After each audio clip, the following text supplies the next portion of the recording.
Hi friends, నా పేరు ఆది. ఈ వీడియోస్ లేట్ అయినాయి ఏంటా అని అనుకోవద్దు. నిన్న నైట్ నుంచి అంటే నిద్రపోయి ఉదయాన్నే లేచినప్పటి నుంచి నిన్న నైట్ అర్ధరాత్రి పృథ్వీ వర్సెస్ గౌతమ్ ఎవరికి తప్పు అనే వీడియోలు మొత్తం చూసి బ్యాక్గ్రౌండ్లో ఎవరిని ఎప్పుడు ఎన్నిసార్లు నామినేట్ చేసుకున్నారు, దాంతోపాటు ఎవరెవరు ఎప్పుడెప్పుడు గ్రూప్ గేమ్స్ ఆడారు అటువంటి డీటెయిల్స్ అన్నీ తీసుకొని సేవ్ చేసుకుని దాని రిలేటెడ్గా వీడియో చేద్దామనేసి రెడీగా ఉన్నాను.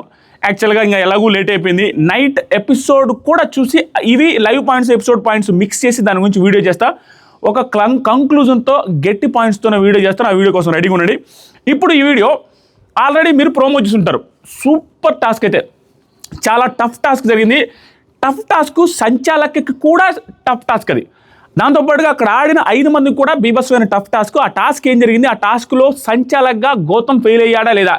నేను ఒకటే చెప్తున్నాను, ఆ పిఆర్లో అవ్వచ్చు, ఈ పిఆర్లో అవ్వచ్చు, ఏ పిఆర్లో అయినా కానీ చేస్తున్న వర్స్ట్ థింగ్ ఏంటంటే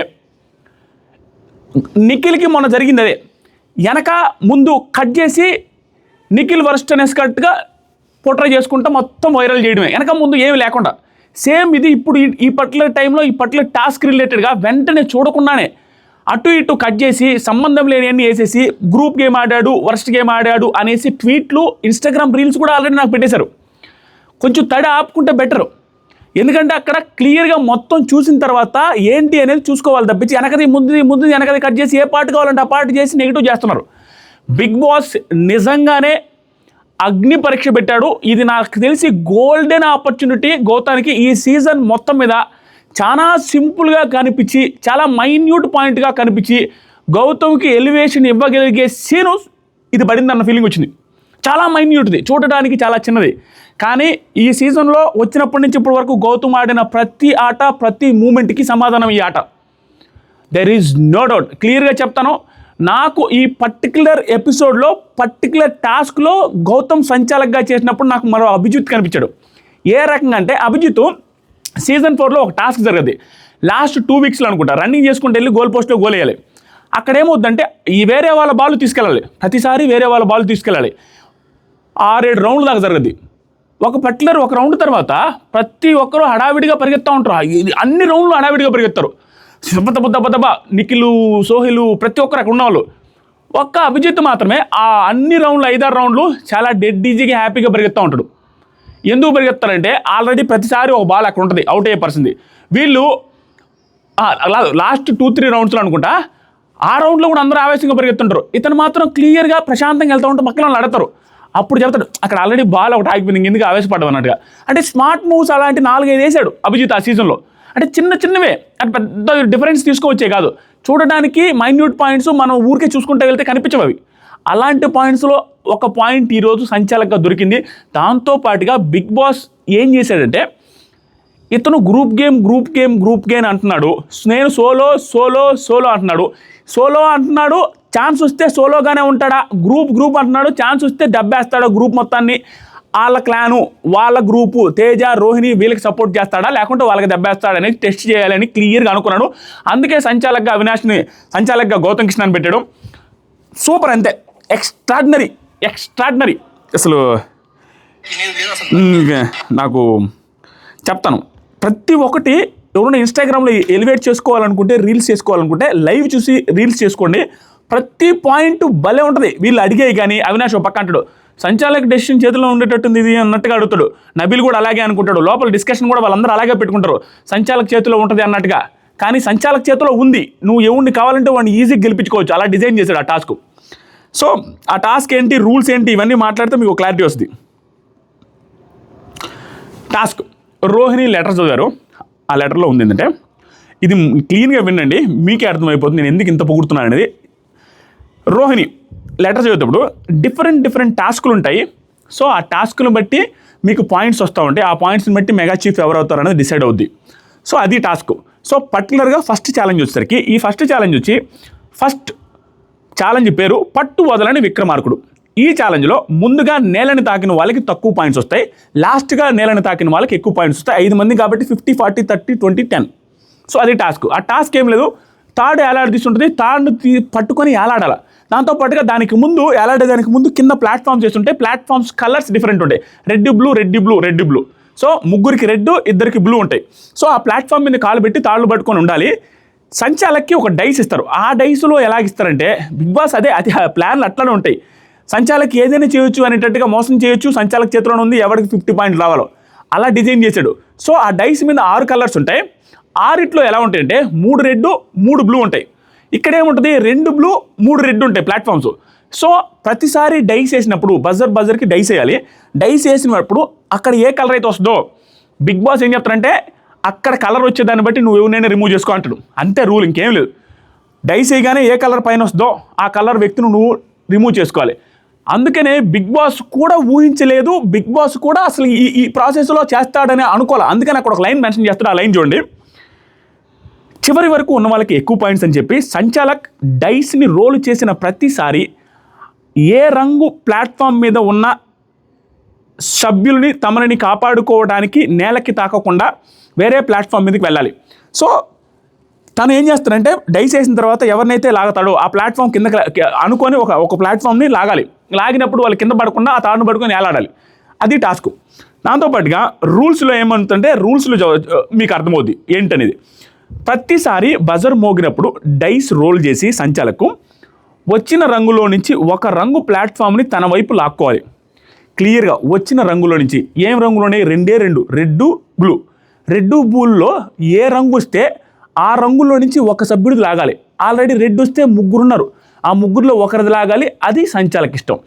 2 బ్లూ ఉన్నాయి, 2 బ్లూల్లో ఒకటి బ్లూని లాగాలి. అది సంచాలకి ఇష్టం. ఇక్కడ ఏంటి బిగ్ బాస్ చెప్పింది కూడా, బిగ్ బాస్ ఈ అతి తెలివి ఈ రకమైన థింక్ చేసి సింప్లిఫై చేస్తాడని అనుకోలే. గొడవలు రావాలి, ఎవరిని ముందు చేస్తాడా, దానివల్ల డిస్కషన్ పాయింట్లు రావాలనేసి ఇంకొక లైన్ కూడా యాడ్ చేశాడు.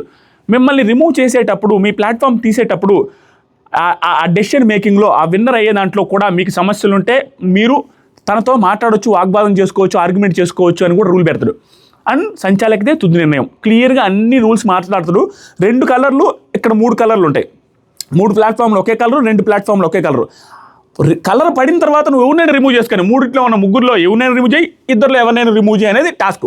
సో ఇప్పుడు ఏం జరిగిందంటే ఎంత అరాచకమైన ఐడియా వేసాడంటే యాక్చువల్గా వేరే కంటెస్టెంట్కి మేబీ వస్తుందో రాదో తెలియదు, కానీ గౌతమ్ కృష్ణకి వచ్చింది యాక్చువల్గా ప్రాపర్గా ఇంప్లిమెంట్ చేశాడు. వచ్చిన దాంట్లో కూడా మళ్ళీ ఛాలెంజెస్ వస్తాయి, దాన్ని కూడా ప్రాపర్గా ఇంప్లిమెంట్ చేశాడు. ఇక్కడ ఏం జరిగిందంటే వేరే వాళ్ళు అయి ఉంటే ఏం చేసి ఉండే వాళ్ళని నేను అనుకుంటానంటే తన చేతుల్లో ఉందని క్లియర్గా మెన్షన్ చేసింది కూడా లెటర్లు అంతే.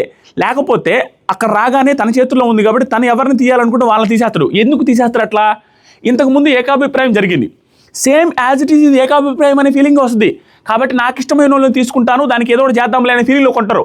కానీ గౌతమ్ కృష్ణ ఇది పర్టికులర్గా గౌతమ్ కృష్ణని ఎందుకు సెలెక్ట్ చేశారు? తను వచ్చినప్పటి నుంచి గ్రూప్ గేమ్ ఆడుతున్నారు. దాంతోపాటుగా నేను సోలో అంటున్నాడు. ఇక్కడ టెస్ట్ చేద్దామని ఫిక్స్ అయిపోయాడు. ఇతను దాన్ని ఏం చేస్తాడు? ప్రూవ్ చేస్తాడా, లేకుంటే ఫెయిల్ అయిపోతాడా, హిట్ అవుతాడా, సక్సెస్ అవుతాడా, పాస్ అవుతాడా లేదా? భయంకరమైన మార్కులతో పాస్ అయిపోయాడు. ఏం చేశాడంటే లిప్స్టిక్ కావాలి నాకు అని చెప్పి లిప్స్టిక్ తీసుకుంటాడు. అది మనకి లైవ్లో చూపించడు, లైవ్లో కొంచెం చూపిస్తాడు, మనకి ఎపిసోడ్ చూస్తే ఇంకా క్లారిటీ వస్తుంది. లిప్స్టిక్ తీసుకుని ఏం చేస్తాడంటే 6 సైడ్లు ఉంటాయి చూసారా, 3 రెడ్ 3 బ్లూ ఉంటాయి చూసారా, 3 రెడ్ల మీద 3 పేర్లు రాస్తాడు. PY V విష్ణుప్రియ అట్లా లెటర్స్ రాస్తాడు. రాసి మిగతా 2 బ్లూల మీద ఉండే తేజాది ప్లస్ రోహిణిది TR అట్లా రాస్తాడు. రాసి ఇంకొక బ్లూ ఏం చేస్తాడంటే ఇంటూ మార్క్ పెట్టుకుంటాడు, అది కౌంట్ లేదు. సో దాని ప్రకారం ఏం చేస్తాడంటే బజర్ వచ్చిన ప్రతిసారి వేస్తాడు. వేయగానే ఏ పక్కకైతే వచ్చి ఉంటుందో రెడ్ వచ్చిందనుకో ఆ రెడ్ మీద వీనో రాసి ఉంటాడు, ఆ పర్సన్ లాగుతాడు. ఏ కాంట్రవర్సీ లేకుండా అది చేశాడు, అలా సెట్ చేసి పెట్టాడు. దీనివల్ల ప్లస్ ఏమైంది, యాక్చువల్గా తనకి తాను గ్రూప్ గేమ్ ఆడి తనకి తాను వాళ్ళని కాపాడుకునే ఛాన్స్ ఈజీగా ఉంది. బిగ్ బాస్ ఇచ్చిన ఆపర్చునిటీ. కానీ దాన్ని ప్రూవ్ చేసుకోకుండా క్లియర్గా రాసి యాజ్ ఇట్ ఈజ్గా జెన్యున్గా చేయగలిగాడు. దాంట్లో కూడా ఏం చేస్తాడంటే దాని ముందు డిస్కషన్ కూడా ఉంటుంది. గౌతమ్కి అర్థమైపోయింది, తన ఎక్స్ప్రెషన్స్ ఎక్కడ మనకు అర్థమవుతుంది అంటే అవినాష్తో మాట్లాడేటప్పుడు అర్థమవుతుంది. నాకు తెలుసు బిగ్ బాస్ నన్ను టెస్ట్ చేయడానికి ఇచ్చాడని సెన్స్తో మాట్లాడతాడు. ఏం జరిగిందంటే ఇక్కడ రూల్స్ మాట్లాడతారు కదా, రూల్స్ చెప్పగానే లోపలికి వెళ్తారు. డైస్లో 3 రెడ్ 3 బ్లూ ఉన్నాయి కదా, లోపలికి వెళ్ళేటప్పుడు అవినాష్ తేజతో అంటుండ అనమాట, రెడ్ పడకూడదు, ఆ 3 రెడ్స్లో ఎవరైనా తీయాలి అనేది గౌతమ్ ఇష్టం. నబీలు వాళ్ళతో మాట్లాడుతూ ఉంటాడు అవినాష్. రెడ్ పడిందనుకో ఆ 3 రెడ్లో ఎవరిని తీయాలనేది గౌతమ్ ఇష్టం, గౌతమ్ చేతిలో ఉంటుంది అంతా. వీళ్ళందరూ అదే ప్లాన్లో ఉంటారు. సో గౌతమ్ ఏది చేస్తే గౌతమ్ చేతిలో ఉంటుంది, గౌతమ్ లాగిన వాళ్ళే అవుట్ అయిపోతారు. గౌతమ్ ఫేవర్ చేయొచ్చు, చేస్తే వాళ్ళు సక్సెస్ అవుతారు, వాళ్ళకి ప్లస్ అవుద్ది అనే సెన్స్లో. తర్వాత తేజ వాడైతే నన్నే లాగుతాడు ఖచ్చితంగా అనేసి తేజ అంటాడు. ఈ ప్లాన్లు ఎవరికి రాలేదు అక్కడ. ఆ స్పాట్లో ఎవరు డిస్కస్ చేసుకునేదంతా ఇతను ఇష్టం వచ్చిన వాళ్ళు లాగతారు అన్నట్టు అనుకున్నారు. తర్వాత గౌతమ్ బ్లూ 3 ఉన్నాయి, టూ వచ్చేసరికి రెడ్ ఉన్నాయి కాబట్టి 2 బ్లూ ఉన్నాయి కదా, ఆ 2 బ్లూకి ఒకటి నల్లు చేసేసి మిగతా 2 రాస్తాడు, 3 రెడ్లకి 3 పేర్లు రాసేస్తాడు. రాసి ఇక్కడ నిలబడ్డ వాళ్ళు ఎలా నిలబడ్డారంటే తేజ రెడ్ ప్లాట్ఫామ్ మీద, రోహిణి బ్లూ ప్లాట్ఫామ్ మీద, Vishnupriya red, Prithvi blue, Yashmi red platform మీద నిలబడతారు. 5 మంది 5 ప్లాట్ఫామ్ల మీద నిలబడతారు. 3 రెడ్ 2 బ్లూ నిలబడితే నిఖిల్ అందరికీ సజెషన్స్ ఇస్తూ ఉంటాడు, మిగతా వాళ్ళు కూడా మాట్లాడుతూ ఉంటారు. అట్లా ఇట్లా అంటారు, తేజ బాగా ఆడరా అట్లా ఇట్లా అంటూ ఉంటారు. అందరూ బయట పక్కన కూర్చొని చూస్తూ ఉంటారు. అవినాష్ వచ్చి గౌతమ్తో స్టార్ట్ అయ్యే ముందు ఒక రకంగా గౌతమ్ డిజర్వ్డ్ అన్డిజర్వ్డే కదా ఇది, అంతే కదా అంతే కదా, అలాగే సంచాలక్ డిసైడ్ అవ్వాలి, చేయాలి, నీ చేతిలోనే ఉంటుంది కదా అనేసి అంటే గౌతమ్ అంటాడు. అది ఎందుకు అన్నాడంటే తెలుసు, ఆ ఎక్స్ప్రెషన్ కొంచెం సర్కాస్టిక్గా నవ్వుతూ, ఎందుకంటే అది తెలుసు ఇతని చేతుల్లోనే ఉంటుంది, కానీ అది తీసుకోకుండా అతను అది రాశాడు. కొంతమందికి అది తెలియదు, అతను రాసిన దాని మీదే ఫాలో అవుతారు అన్నట్టుగా తెలియదు, జస్ట్ చిన్న చిన్న లెటర్స్ రాస్తాడు. ఆ తర్వాత ఫస్ట్ డైస్ వేసిండు. ఫస్ట్ డైస్ వేయగానే బ్లూ కలర్ వచ్చింది. బ్లూ కలర్ వస్తే పృథ్వీ నేమ్ ఉంది, పిఎన్ రాసుంటుంది. మనకి అన్ని జూమ్లో చూపించి ఒక్కసారి చిన్నగా కనపడుద్ది. ప్లస్ అతను లిప్స్టిక్ అడిగేది మనకు తెలుసు కాబట్టి అతను అలా చేశాడని అందరికీ అనిపిస్తుంది. నార్మల్గా ఏకాగ్రతతో చూడకుండా ఉంటే ఆ టాస్క్లో 100 మందిలో 99 మందికి ఖచ్చితంగా గౌతమ్ గ్రూప్ గేమ్ గట్టిగా ఆడారని అనిపిస్తుంది. ఎంత మోసమా గ్రూపు అనేసి ఇతను అంతకంటే గ్రూప్గా ఆడారని ప్రతి ఒక్కరికి అనిపించుంటుంది క్లియర్గా చూడకపోతే. ఈవెన్ ప్రోమో చూసినా అదే అనిపిస్తుంది. ఇంకా పృథ్వీది లాగేశాడు ప్లాట్ఫామ్ లాగానే. పృథ్వీ పక్క ప్లాట్ఫామ్ మీదకి వెళ్ళొచ్చు రూల్లో. పక్క ప్లాట్ఫామ్లో యష్మి ఉంటుంది, యష్మి ప్లాట్ఫామ్ మీదకి వెళ్ళి నిలబడతాడు వెంటనే. తర్వాత పృథ్వీ యష్మి ఒకే ప్లాట్ఫామ్ మీద నిలబడి ఉంటారు. గౌతమ్ ఈ రెడ్ పడితే ఇద్దరు అవుట్. ఎందుకు ఆ టైంకి రెడ్ మీద వీళ్ళిద్దరు ఉంటారు, పృథ్వీ అండ్ యష్మి. ఇప్పుడు కానీ రెడ్ పడితే ఇద్దరు అవుట్ అయిపోతారు, ఓకేనా అనేసి అంటా ఉంటాడు. ఎందుకు ఈసారి కన్ఫ్యూజన్ ఎక్కడ తెలుసా, ఒకవేళ రాసుకున్నా ఎలా ఇక్కడ మాస్టర్ మైండ్ ఎక్కడ అనిపిస్తుంది అంటే, ఒకవేళ ఇప్పుడు రెడ్ పడింది చూసారా, ఇప్పుడు రెడ్ పడితే ఆల్రెడీ ఇతను ప్లాట్ఫామ్ నుంచి ఆ ప్లాట్ఫామ్ మీదకి వెళ్ళిపోయింది. ఇతను ఏం రాశాడు, ఒక ప్లాట్ఫామ్ రెడ్ మీద వచ్చేసరికి యష్మి ఉండొచ్చు, ఒక ప్లాట్ఫామ్ రెడ్ మీద వచ్చేసరికి పృథ్వీ ఉండొచ్చు. కానీ ఒక రెడ్ మీద నుంచి ఇంకొక రెడ్ మీదకి అతను ట్రాన్స్ఫర్ అయ్యాడు. ఇప్పుడు రెడ్ పడితే ఏ రెడ్ మీద కన్సిడర్ చేయాలి, ఇదే ఎందుకంటే నేమ్స్ ఉన్నాయి కదా దాని మీద. కాబట్టి కన్ఫ్యూజన్ ఏం చేస్తాడంటే, ఇప్పుడు చూడండి నెక్స్ట్ ఏం చేస్తాడు గౌతమ్. అప్పుడు ఒక రెడ్ పడితే ఇప్పుడు ఇద్దరు వెళ్ళిపోతున్నాడు యష్మి. గౌతమ్ అలా చేస్తావా రా ప్లీరే అంటే, నేనేం అన్యాయం చేయను, ఆగు. నెక్స్ట్ రౌండ్ వచ్చింది. రౌండ్ రాగానే బ్లూ వచ్చింది. బ్లూ రాగానే రోహిణిది లాగేశాడు. ఇక్కడ టఫెస్ట్ థింగ్ ఏంటంటే వాళ్ళిద్దరు సన్నంగా ఉన్నారు, ఒక ప్లాట్ఫామ్ మీద నిలబడ్డారు. ఇక్కడ రోహిణిది లాగానే రోహిణి కతక్కని వెళ్ళి తేజ దాని మీదకి వెళ్తారు. వీళ్ళిద్దరు కొంచెం సైజు లావుగుంటారు కాబట్టి వీళ్ళిద్దరికి ప్లాట్ఫామ్ మీద నిలబడడం చాలా కష్టం ఉంటుంది. అయినప్పటికీ లాస్ట్ దాకా నిలబడతారు. Very nice. ఇక్కడ అది చూసి అవినాష్ వాళ్ళు అబ్బా నేను ఆడితే బాగుంటారు ఈ టాస్క్ అంటాడు, ఎందుకంటే వాళ్ళు క్లోజ్గా హగ్ చేసుకున్నట్టు ఉంటారు అది చూసి. తర్వాత నబీల్ తేజ లిప్ బామ్ వేసుకున్నావా. తర్వాత వచ్చేసరికి రోహిణి, వీళ్ళిద్దరూ బాడీస్ పెద్దగా కాబట్టి చాలా కష్టపడతా ఉంటారు, చాలాసేపు ఉన్నారు. తర్వాత నెక్స్ట్ డైస్ వచ్చింది. ఇది కాంట్రవర్షియల్ డైస్, దీన్ని చాలామంది తప్పుపట్టారు కూడా సోషల్ మీడియాలో. నాకు అసలు ఏమీ తప్పు అనిపించలా. ఏం చేశారంటే నెక్స్ట్ డైస్లో రెడ్ వచ్చింది. ఆ రెడ్ వచ్చేటప్పుడు పక్కనే ఒక స్టెప్ లాగా ఉంటుంది, ఆ స్టెప్ మీద ఇలా నిలబడింది అనమాట. నిలబడేసరికి వెంటనే ఏం చేశారంటే, అది అట్లా పొజిషన్లో నిలబడలేదు కాబట్టి మళ్ళీ వేస్తానంగానే, అప్పుడు ఏమంటారు తెలుసా, మళ్ళీ వేస్తానంగానే ఇక్కడ నబీల్ పక్కన ఉంటాడు. ఓకే ఏమంటారంటే నబీల్ మధ్యలో ఆగింది కదా, నాట్ వై, అది వై రెడ్ కాదులే, వై రెడ్ కాదు, రెండు ఉంటాయి రీజన్స్. ఒకటి వచ్చి మధ్యలో ఆగింది, మధ్యలో ఆగడమే కాకుండా వై రెడ్ కాదు, అది వై రెడ్ కాకపోతే ఎవరిది రెడ్ ఉంది అక్కడ మీరు చూడండి. ఇక్కడ కాంట్రవర్సీ అనుకుంటారు చాలామంది, ఇక్కడ ఒక్క చోట తప్పుపడతారు. విష్ణుప్రియ రెడ్ అది, ఎందుకు అది వై రెడ్ పడలేదు, విష్ణుప్రియ రెడ్ పడింది, లేదా పృథ్వీదైనా రెడ్ పడి ఉండొచ్చు, మనకు అది కరెక్ట్గా చూపించరు ఎవరిది రెడ్ పడ్డా. ఎందుకు పృథ్వీది బ్లూ, సారీ వై రెడ్ పడలేదు. ఇది ఒక్క చోట కాంట్రవర్సీగా అనిపిస్తుంది, కానీ దీంట్లో కూడా మిస్టేక్ లేదని ఎలా తెలుస్తుంది అంటే, ఫస్ట్ ఏం చేస్తాడు, పడంగానే ఇలా ఉంటుంది కానీ దాని మీద వై లెటర్ లేదు. ఎందుకంటే అక్కడ యష్మి రెడ్ మీద ఉంది, ఆ తర్వాత వచ్చరికి విష్ణుప్రియ రెడ్ మీద ఉన్నారు. ఉన్నా కూడా అక్కడ వై కలర్ రాసుండే రెడ్ పడకుండా వి కలర్ రాసుండే రెడ్ పడింది. అప్పుడు వీని తీసేయచ్చు కదా, దాంతోపాటుగా వీని తీసేసి ఉంటే వీని కానీ తేజాని కానీ ఉండొచ్చు, మనకు క్లియర్గా చూపించలేదులే. తేజ కూడా రెడ్ మీద ఉంది, కానీ వీళ్ళిద్దరిలో ఒకరిని తీసేయచ్చు కదా, మళ్ళీ వేసాడు ఎందుకు, అది కదా ఫ్రాడు అన్న ఫీలింగ్ వచ్చి ఉంటుంది. చాలామంది సోషల్ మీడియాలో అదే క్వశ్చన్ చేస్తున్నారు, కానీ అది నిజంగానే ఒక ఏటవాలుగా ఉంటుంది. అంతకుముందు రౌండ్లని ఇలా స్లోగా వెళ్ళి ఇంకా ఆగిపోయింది అనుకున్న టైంలో కూడా టర్న్ అయినవి ఉన్నాయి. ఇక్కడ కొంచెం స్పీడ్గానే వెళ్తుంది, ఆ స్లోప్లో ఆగిపోద్ది. కాబట్టి మళ్ళీ వేస్తానంటే అందరూ ఒప్పుకుంటారు, మళ్ళీ వేస్తాడు. మళ్ళీ వేసినప్పుడు ఇంకా చూడండి, మళ్ళీ వేసినప్పుడు ఒక్క సెకండ్ అయ్యా, మళ్ళీ వేసాడు. మళ్ళీ వేస్తే బ్లూ పడింది. ఇక్కడ నాకు బాగా నచ్చింది ఏంటంటే, మళ్ళీ వేసినప్పుడు బ్లూ పడింది కదా, యాక్చువల్గా ఎందుకు మళ్ళీ వేసాడు? వేరే వాళ్ళైతే నాకు ఇక్కడ భయంకరంగా నచ్చింది ఏంటంటే, అక్కడ బ్లూ పడగానే వేరే వాళ్ళు ఏం చేస్తారు, మేబీ అంటే అందరూ చేస్తారు కదా, మేబీ వేరే సంచాలకైతే ఇప్పుడు బ్లూ పడింది కదా, బ్లూ వాళ్ళని తీసేస్తారు. కానీ అక్కడ ఇందాక రెడ్ పడింది కదా, సో మనం మళ్ళీ వేసేది మళ్ళీ రెడ్ పడేదాకా వేద్దాం. ఏ రెడ్ పడేది అనేది, ఎనీ రెడ్. వాళ్ళిద్దరిలో వీ పన్ని, ఆ తర్వాత సరికి మళ్ళీ వై పన్ని, వాళ్ళిద్దరిలో ఎవరిది పడితే వాళ్ళకి తీద్దాం, ఏట వాళ్ళకో పడకుండా. అందుకని బ్లూ పడిందని కన్సిడర్ చేయకుండా దీన్ని కూడా కాంట్రవర్సీగా మాట్లాడుతున్నారు. ఎందుకంటే బ్లూ పడింది కదా, రోహిణిని తీసేయాలి కదా బ్లూ పడితేనే. అక్కడ క్వశ్చన్ మార్క్ వచ్చింది ఆ రెడ్ గురించి. ఇలా స్లోప్గా ఉంది కదా, ఆ రెడ్ పర్ఫెక్ట్గా పడలేదు కాబట్టి ఈసారి మళ్ళీ రెడ్ పడితే వీళ్ళిద్దరిలో ఒకరు తీస్తానని ఆ స్టాండ్ మీదే స్టార్ట్ చేస్తాడు. కాబట్టి మళ్ళీ రెడ్ పడుతుంది ఇంకోసారి వేసినప్పుడు. ఆ రెడ్లో వై వస్తుంది, వాళ్ళిద్దరిని రిమూవ్ చేస్తాడు, ప్లాట్ఫామ్ లాగేస్తాడు. ఇక్కడ ప్లాట్ఫామ్ లాగితే పృథ్వీ రాజకం స్వామి ఏటవాలుగా తల కింద పెట్టి కాలు పైకి పెట్టి పట్టుకుంటాడు. ఆల్మోస్ట్ కొంచెం ఎక్కువసేపు ఉంటాడు. ఇతను ఎంతైతే అరాచకమో ఇతనికి 2 times అరాచకం యష్మి గారు. ఎంత పవర్ ఉండాలి తెలుసా? అంతకుముందు విష్ణుప్రియ బ్లూ లాగ్గానే వితిన్ ఫ్రాక్షన్ ఆఫ్ సెకండ్లో కింద కాలు పెట్టేస్తుంది. ఎక్కువ డిలే కూడా ఉండదు, ఆవిడది అవుట్ అయిపోద్ది. కానీ వీళ్ళిద్దరూ కొంచెం సేపు ఉంటారు. వీళ్ళిద్దరికంటే పృథ్వీ కంటే కూడా యష్మి గారు ఎక్కువసేపు ఉంటారు. ఏది ఉండే టైంలో కూడా ఏమైనా మాట్లాడుకుంటూ ఉంటుంది తెలుసా పాపం.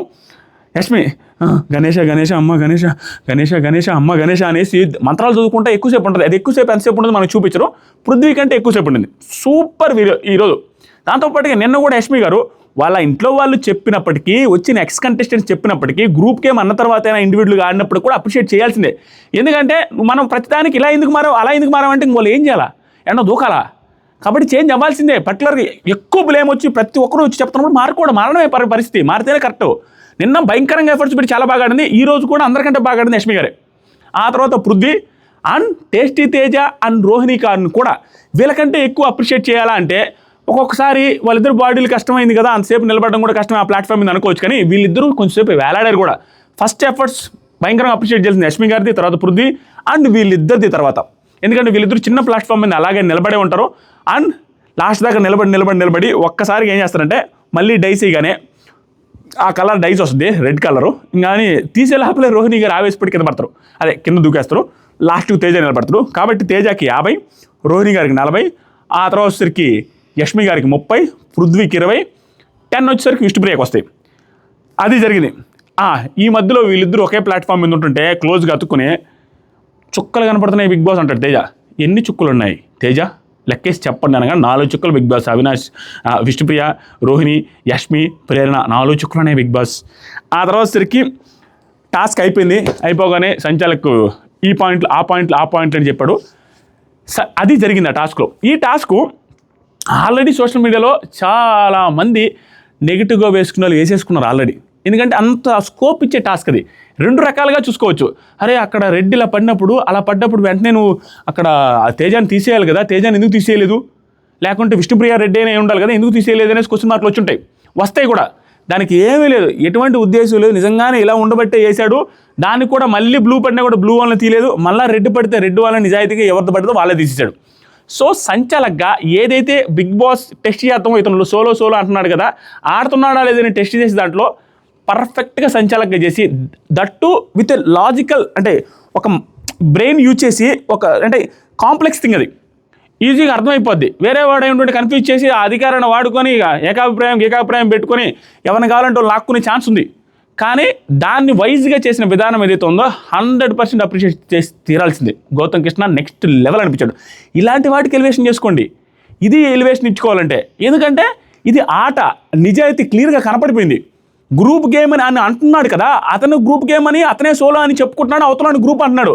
దానికి వ్యాలిడ్ ఎక్స్ప్లెనేషన్ ఏంటంటే ఇదే, నువ్వు ఇక్కడ గ్రూప్ గేమ్ ఆడే ఛాన్స్ వచ్చింది, అసలు ఎవడు క్వశ్చన్ కూడా చేయలేడు. అలాంటి గ్రూప్ గేమ్లో క్వశ్చన్ ఇన్ ద సెన్స్ హౌస్లో వాళ్ళు ఏం చెప్పలేరు, అతని దగ్గర పవర్ ఉంది. దాంట్లో ప్రాపర్గా చేశాడు. దట్టు ఏంటి, ఆ లాజిక్ తట్టకపోతే గీసుకుందాం అనే లాజిక్ తట్టకపోతే క్లియర్గా నాకు ఇష్టం వచ్చిన వాళ్ళు తీసేస్తా అనొచ్చు. ఎందుకు ఒకటి నల్లు పెట్టాలి, 3 బ్లూ 3 రెడ్ ఉంటే, అవేం లేకుండా ప్రాపర్గా ఒక్క ఒక్క మాట అంటే మాట లేకుండా సింపుల్గా లాగేశాడు సంచాలక సక్సెస్ఫుల్. నాకు తెలిసి నాకు సార్ కూడా అప్రిషియేట్ చేస్తాడు సంచాలకగా, భలే చేసావా గౌతమ్ అని. అనకపోతే అప్పుడు నా పేరు మార్చుకుంటారా, అది అనాలి అంటారు అనుకుంటున్నా. That's it. కామెంట్ సెక్షన్లో ఫస్ట్ కామెంట్లో ఇన్స్టాగ్రామ్ బ్రాడ్కాస్ట్ ఛానల్ లింక్ ఉంది, ఒకసారి క్లిక్ చేసి జాయిన్ అవ్వండి. బిగ్ బాస్ అప్డేట్స్ వస్తాయి. విష్ణుప్రియ గారు అవుట్ ఆఫ్ ది టాస్క్ అయ్యారు ఆల్రెడీ. నెక్స్ట్ టాస్క్ ఏదైనా వస్తే మాట్లాడదాం. ఇప్పటివరకు లైవ్ చూసిన దాని మీద కూడా లైవ్ వీడియో చేయడానికి ట్రై చేస్తా, లేదా ఎపిసోడ్ లైవ్ కంబైన్ చేసి ఈరోజు నైట్కి మాట్లాడడానికి ట్రై చేస్తాను. That start for today. మీకేమనిపిస్తుంది? కొత్తగా ఎవరైనా చూస్తుంటే సబ్స్క్రైబ్ చేసుకోండి. అంతే, అంతకుమించి ఏం లేదు. Love you all.